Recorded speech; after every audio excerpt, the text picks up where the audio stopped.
विश्व में जितना भी ज्ञान है उसमें भगवत गीता का ज्ञान सबसे ऊपर और सबसे बढ़कर है। आपकी हर समस्या का हल भगवत गीता में छुपा हुआ है। आपके हर प्रश्न का उत्तर आपको भगवत गीता में मिलेगा। जिसे भी भगवत गीता का ज्ञान समझ में आ गया वो जिंदगी की बड़ी से बड़ी समस्या को भी हंसते हंसते पार कर जाएगा। सारे वेद शास्त्रों का सार भगवत गीता के ज्ञान में समाया है। सर्वो उपनिषदो गावो दोग्धा गोपाल नंदन पार्थो वत्स सुधीर भोक्ता दुग्धम गीतामृतम महत। इस श्लोक का अर्थ है कि सारे उपनिषद गायों का रूप हैं। सर्वो उपनिषदो गावो दोग्धा गोपाल नंदन, उन उपनिषद रूपी गायों को दोहने वाले स्वयं गोपाल नंदन श्री कृष्ण हैं। पार्थो वत्स सुधीर भोक्ता, और अर्जुन वो बछड़ा है जिसे श्री कृष्ण ने गीता का वो ज्ञानामृत पिलाया था। श्रीमद् भगवत गीता में कुल 18 अध्याय हैं और 700 श्लोक हैं। आज हम उसी श्रीमद् भगवत गीता के 18 अध्यायों की 18 शिक्षाओं के बारे में चर्चा करेंगे। जो भी इन 18 शिक्षाओं को समझ लेगा उसे जिंदगी का सारा ज्ञान समझ में आ जाएगा, जिंदगी का सार समझ में आ जाएगा।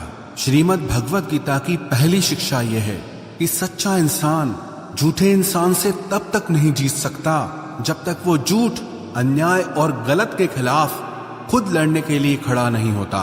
कई लोग कहते हैं कि आज के जमाने में झूठा जीत जाता है और सच्चा हार जाता है, लेकिन ये सच नहीं है। झूठा इसीलिए जीत जाता है क्योंकि सच्चा इंसान अपने प्रति होने वाले अन्याय के खिलाफ आवाज ही नहीं उठाता। अगर सच्चा इंसान अपनी आवाज नहीं उठाएगा तो लोग झूठे इंसान की आवाज को ही सच समझ लेंगे। पांडव सच्चे थे, हमेशा धर्म पे चलते थे, कभी जिंदगी में कोई अधर्म नहीं किया, फिर भी सबसे ज्यादा दुख उन्हीं को सहना पड़ा। सारा जीवन भर हमेशा बड़ों की आज्ञा मानते रहे, सब जानते हुए कि भी ये गलत है, ये अधर्म है, अन्याय है, फिर भी वो चुपचाप सहते रहे कि अगर हमारे बड़े हमसे कह रहे हैं तो हमें मानना ही होगा।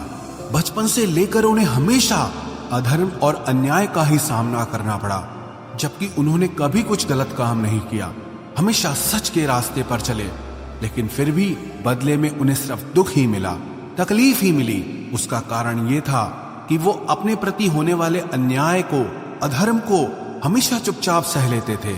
लेकिन सहते सहते सहते एक दिन जिंदगी में ऐसा आया कि उन्हें उस अधर्म के खिलाफ आखिर में खुद खड़ा होना ही पड़ा, उस अन्याय के खिलाफ लड़ना ही पड़ा, हथियार उठाने ही पड़े।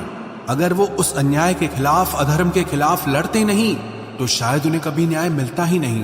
दुर्योधन दुनिया को ये बता देता कि पांडव ही अधर्मी थे और वही सच्चा धर्मात्मा है। जो लोग ये कहते हैं ना कि सच्चाई का जमाना नहीं है, अच्छाई का जमाना नहीं है, वास्तविकता में उन्हें ये समझ नहीं आता कि चुप रहने का जमाना नहीं है, सहने का जमाना नहीं है। आप सच्चे बनो, बहुत अच्छी बात है, आप अच्छे बनो, बहुत अच्छी बात है, लेकिन भोंदू मत बनो। जब लोग किसी के गलत व्यवहार का खुद जवाब नहीं दे पाते, फिर वो कहते हैं कि भगवान इन्हें खुद देख लेगा। अरे भगवान ने आपको भी तो बुद्धि दी है, आपको भी तो वाणी दी है। अगर भगवान को ही सब देखना है तो फिर आपका क्या काम है। भगवत गीता के पहले अध्याय का नाम है अर्जुन विषाद योग, जो अर्जुन के दुख से जुड़ा है। अर्जुन ने जब युद्ध भूमि में अपने रिश्तेदारों को देखा, भीष्म पितामह को देखा, द्रोणाचार्य को देखा, अपने चाहने वालों को देखा, तो अर्जुन की हालत ही खराब हो गई कि क्या मुझे युद्ध जीतने के लिए इन सबको मारना पड़ेगा? ये सब मेरे अपने हैं, मेरे रिश्तेदार हैं। अर्जुन श्री कृष्ण से कहने लगा कि इन सब से लड़ने से तो अच्छा है कि मैं सब छोड़ छाड़ के जंगल में चला जाऊं, सन्यासी बन जाऊं। उसने साफ साफ कह दिया कि मैं युद्ध नहीं करूंगा। तब श्री कृष्ण ने श्रीमद् भगवत गीता का दिव्य उपदेश अर्जुन को दिया, जिसे सुनकर समझकर अर्जुन युद्ध के लिए तैयार हुआ।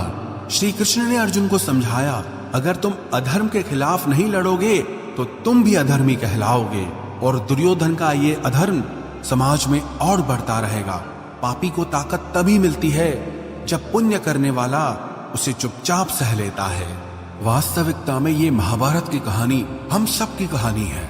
हमारी जिंदगी में भी बहुत तकलीफें आती रहती हैं, दुख आते रहते हैं, हमारे साथ कई बार बहुत कुछ गलत होता है, लेकिन अगर वो हम चुपचाप सह लेंगे तो लोग हमारे साथ और ज्यादा गलत करेंगे। चाहे कोई भी तकलीफ आ जाए, कोई भी दुख आ जाए, उसके खिलाफ लड़ना हमें खुद ही पड़ेगा। अगर दुख आपका है तो उस दुख को दूर करने के लिए लड़ना भी आपको होगा। अगर कोई आपके साथ गलत कर रहा है तो उसके खिलाफ आवाज भी आपको ही उठानी पड़ेगी। ये दुनिया भी कमजोरों का साथ नहीं देती। अगर आप में कुछ शक्ति है तभी कुछ लोग भी आपके साथ खड़े होंगे। अगर आप ही कमजोर हैं तो कोई आपका साथ नहीं देगा। तो श्रीमद् भगवत गीता की इस